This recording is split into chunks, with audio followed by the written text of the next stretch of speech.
In 1952, a young man set out on a journey across South America, on an old motorcycle and with little more than a friend by his side. But what started as an adventure would soon become something much more. With each mile, he saw hardship, injustice, and a side of Latin America he'd never known. This is the story of the journey that radicalized Ernesto Guevara.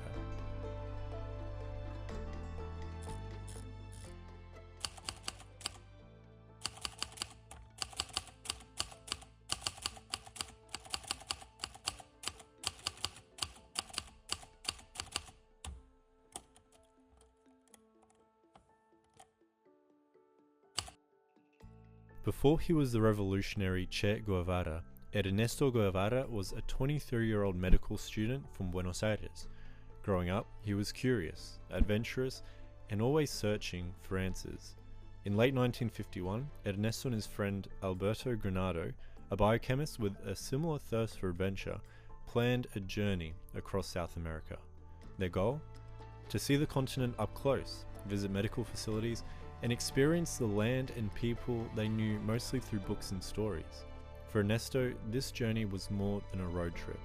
Armed with a little more than a few supplies and Alberto's old motorcycle, La Poderosa, or the Mighty One in English, they set off on what they thought would be a grand adventure. Their route would take them thousands of miles across Argentina, Chile, Peru, Colombia, and Venezuela. Along the way, Ernesto planned to keep a record of the people he met, the landscapes he passed, and the stories that he would hear. His early diary entries show a young man filled with excitement and possibility. He wrote, "The trip was decided just like that, and it never erred from the basic principle laid down in that moment, improvisation. The enormity of our endeavor escaped us in those moments. All we could see was the dust on the road ahead and ourselves on the bike, devouring kilometers in our escape northward." But Ernesto couldn't have known how much this journey would change him. What began as an adventure would soon reveal a reality that would challenge everything he believed and shape him into the man that he is known as today.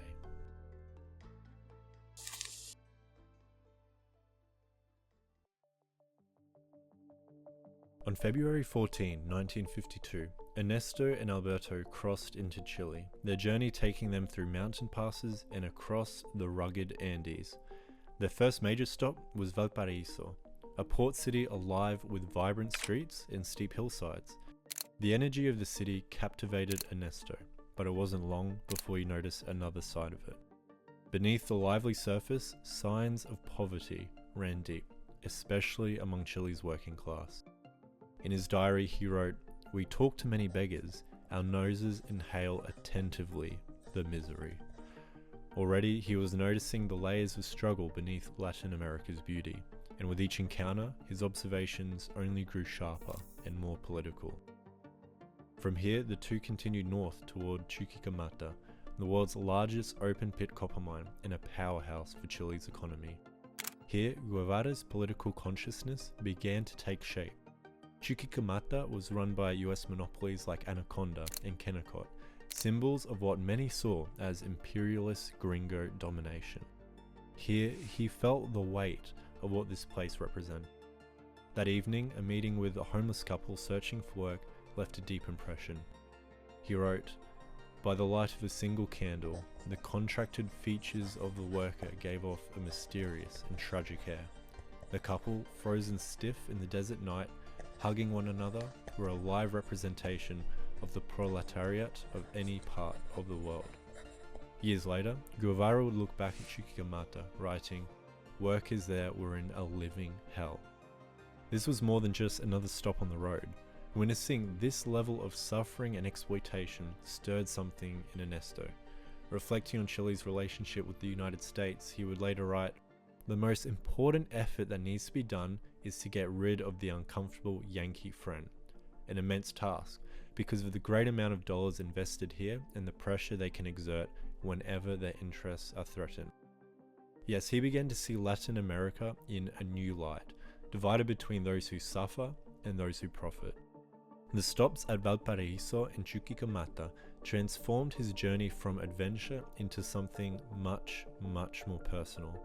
The excitement in his diary was giving way to sadness, to anger, as he began to truly understand the inequalities etched into the continent's foundations.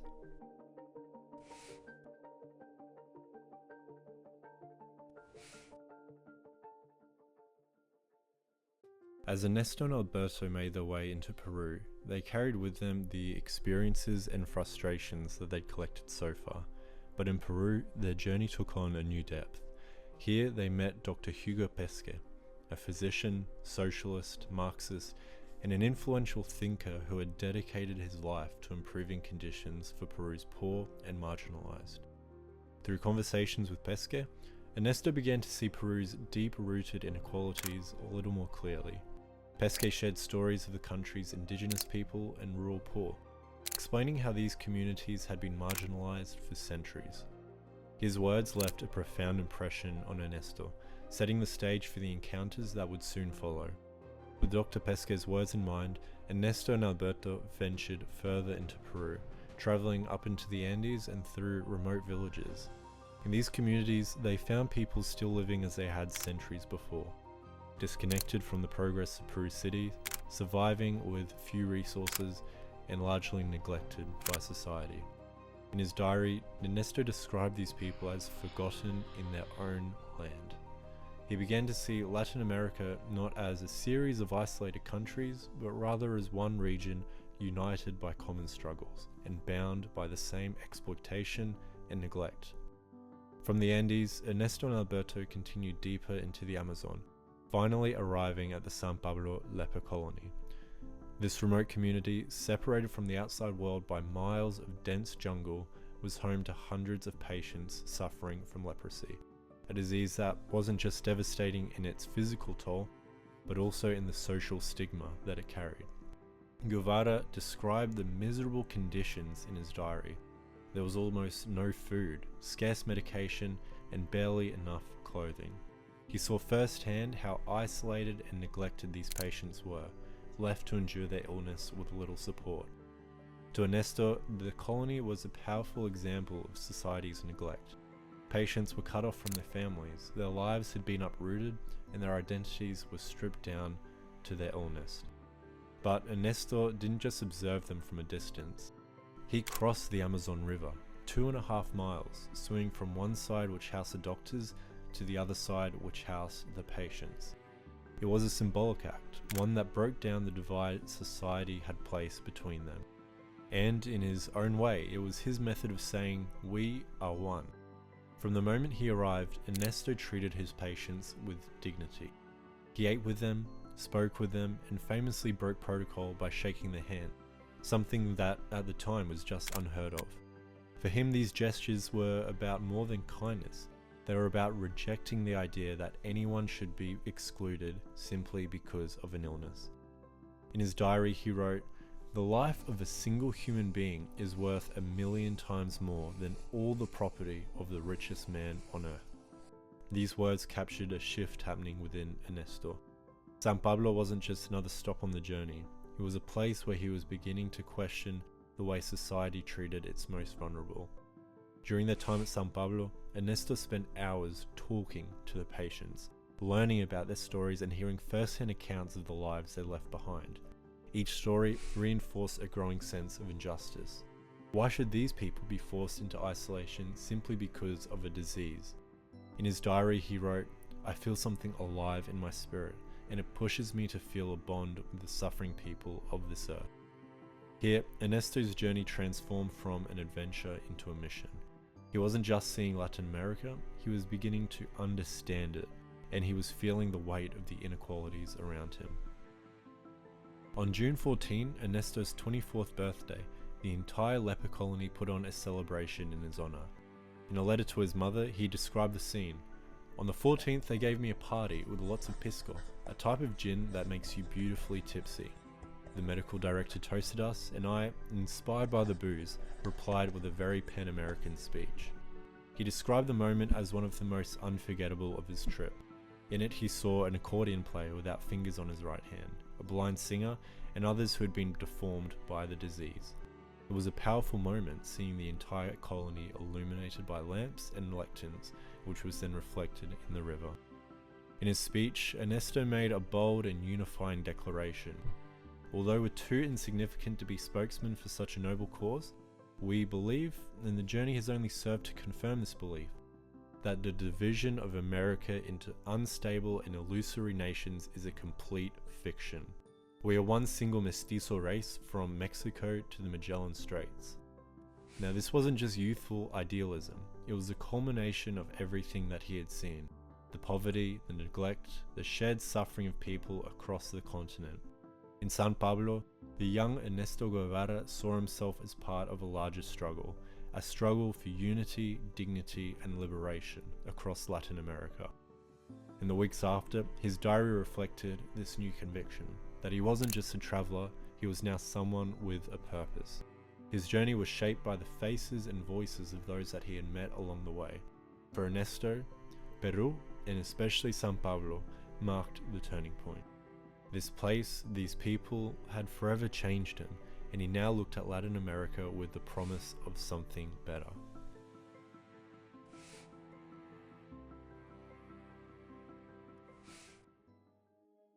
As Ernesto and Alberto crossed into Colombia, their journey was entering its final chapter. By now they had traveled thousands of miles across South America, encountering breathtaking landscapes and heartbreaking injustices. Colombia and Venezuela would be their last stops together before parting ways. In Colombia, they witnessed the scars of La Violencia, a decade-long civil conflict that left communities fractured.